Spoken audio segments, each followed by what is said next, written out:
Why? I mean, the most important thing to understand is, why do any of this? All of us are professionally capable of continuing our own lives.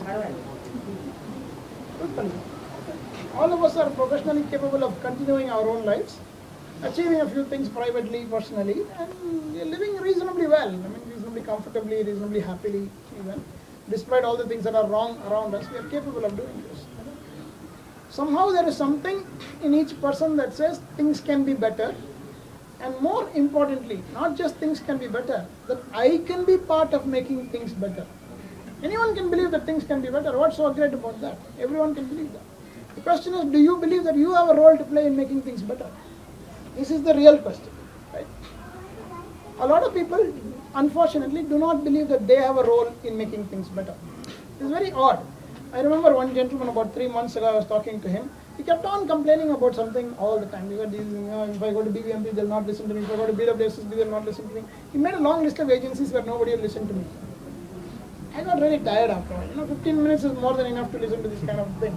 And then I told the guy, so you've been talking for 15 minutes, I want to talk for only 1 minute. He said, okay, tell what you want to say. I said, you're a totally useless man capable of achieving nothing in life. He got really annoyed and angry, and he almost jumped out of his chair to beat me. No joker. Joker, I didn't call him joker. You're not a joker. It's an improvement. You have to be elected to be a joker. You just managed not to be called. You know what I'm saying? So I told him, you're totally useless man. Good for completely nothing. You can't get a single thing done in life. And of course he was very angry about that. He started shouting over. I said, sir, what I told you is what you've been telling me for the last 15 minutes. You've been telling me I went to BWSSB, I could do nothing, I went to BBMP, I did nothing. You said you reeled off a long list of places where you went and achieved nothing. I told you the conclusion is you are capable of achieving nothing, that's why you are achieving nothing. The reality is, the reason he gets angry is, he doesn't actually believe he is capable of achieving nothing. He rationalizes it.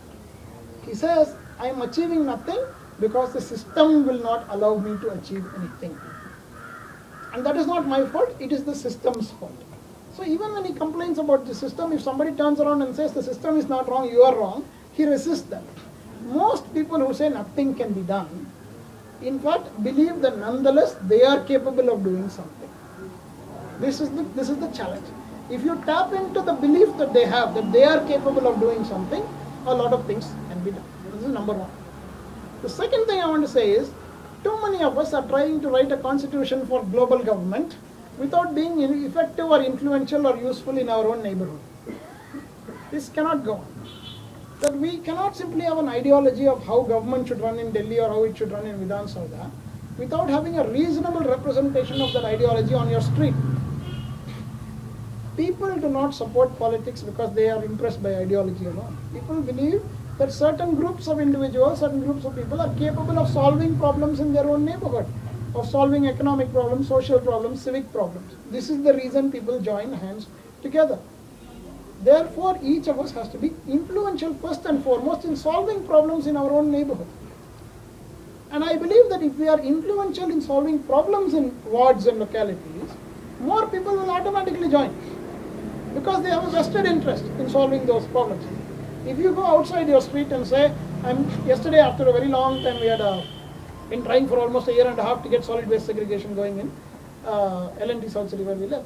Yesterday they did only dry waste segregation after a very long time of trying. We thought we'll get 100 kgs of dry waste or something like that. It ended up being 6 times the amount. The latent demand for change is actually much higher than our ability to anticipate it. More people want change than we realize. But they want change that is practical in their own lives, real in their own lives, visible in their own neighborhood. They don't just want change. By change, they don't mean that, Abraham Lincoln should come back as President of America and similar guys should come back as Prime Ministers of India. They understand we got certain challenges with the current Prime Minister and we will always have challenges with the next one also. But what they want is for something to add up. And they want this thing to be connected in some way. Now we are all talking about elections. I know RK spoke at length about contesting the election and things like that. We will do that. But we must remember why we are contesting elections. We are not contesting elections to get power. Power is a necessary means to achieve the goals that we have set for ourselves. If those goals can be achieved without power, I think many of us would be happy if those goals can be achieved without power, but it can't. It's this realization that has forced many of us to become political in what we do, and that's not going to go away. Fortunately, in Karnataka and in a few other states, there is now a real opportunity. The major parties are now realizing that what they have been delivering to the people is not going to add up to a vision of economic and social development. It's not. They no longer have any promise to make that can actually solve the problems that the people have. And therefore, there's an opportunity for a new kind of politics. But this politics has to be focused on solving public problems. So I say to people, when you use the word government, translate it in your head and say, when I say government, I mean public problem solving. If you want to be in public problem solving, then we can all be together and do lots and lots of things together. If you want to be in only political contestation and winning elections, that's a whole other game. It has nothing to do with solving public problems. It is not inspiring. Contesting elections is not an inspiring process. Solving public problems is an inspiring process. And unless you have things that are inspirational, you will never win the election. A certain amount of mechanized delivery of outcome can be achieved, a certain amount of fundraising, communication can deliver outcomes. But without inspiration, you will be stuck with the election. There are lots of people who have won elections. From 20 years ago, 15 years ago, Chandrababu Naidu won election. Yesterday he got 4% of the vote. From 30 years ago, like he said, during the JP movement, all sorts of people won election. They couldn't create the change that we are looking for. What is the change that we are looking for fundamentally? We believe, and we should believe, that people in their respective neighborhoods are capable of creating the change that they want for themselves. The fundamental weakness in government in India is government does not trust the people. This is the biggest failure in government. Government does not trust the people. They think of the private sector as untrustworthy. They think of citizens as untrustworthy. They think only Mai Baap Sarkar is allowed to solve problems. That is why they are saying we must regulate the private school, we must regulate the private hospital, we must regulate everything that is private, without once asking what is the quality of healthcare or education or public service delivery that is provided by the public sector. This is the reality. By constantly diverting the conversation to something else, they are essentially saying you have no role to play in government. And that is what we must change. I don't want to say too many things. I'll say only one. I have one request. There was earlier in the afternoon, I met some people from the Kagadaspura area. I'm sorry, I'm not able to spot you now in the audience. Who live 2 streets apart. Anyway, who live 2 streets apart or 3 streets apart. They are coming to Jai Mahal to meet each other. You understand?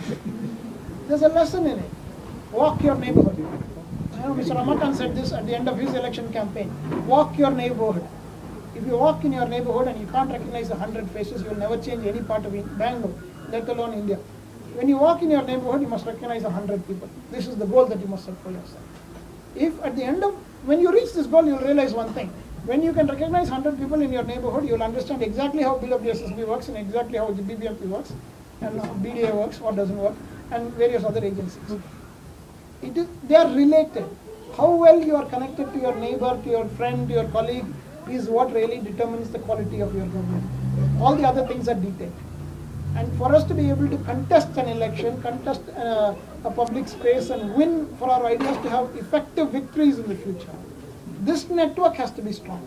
Our learning network has to be strong. If I fixed a particular problem in my neighborhood, you must be able to learn from that and repeat that experience in your neighborhood. The goal for us is not to solve problems alone, but to increase the number of problem-solving people. I say this again and again.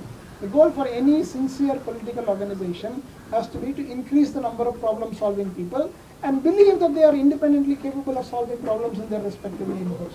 If you achieve this one outcome, the politics of India will right itself and you can go back home to do all the professional things that interest you. So my sincere request to each one of you, you are from different parts of the city. In your respective parts of the city, set an immediate goal for yourself. You must know at least 100 people who live in your own neighborhood. And you must be able to talk to them about the problems of your own neighborhood, without the need for Ashwin or RK or Meenakshi or anybody else to be part of that conversation. If that goal is achieved, the politics that we are talking about will automatically grow and we will begin to win elections. I believe that everybody else is watching us. This is the other interesting part.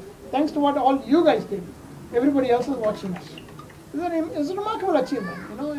Sultana Madam also said this. She knows how hard it is for an independently organized set of people outside a political party to actually go and get votes. Right?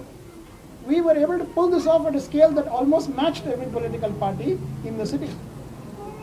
And therefore, there's a lesson in it, that a well-organized campaign can deliver outcomes. But for that well-organized campaign to deliver outcomes, there must be a belief that we are doing it for the right reason also. And the belief in doing it for the right reason will only come if you know people in your own neighborhood and they can see that you are doing it for the right reason. This is a network of trust. This is not a network of power, it's a network of trust. If you build this network of trust, power will come automatically.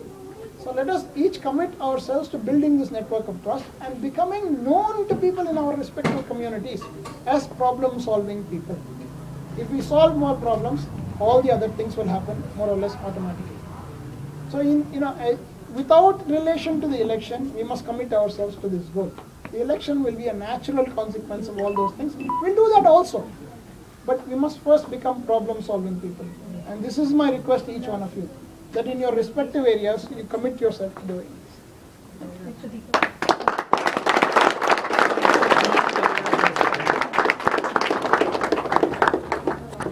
Now,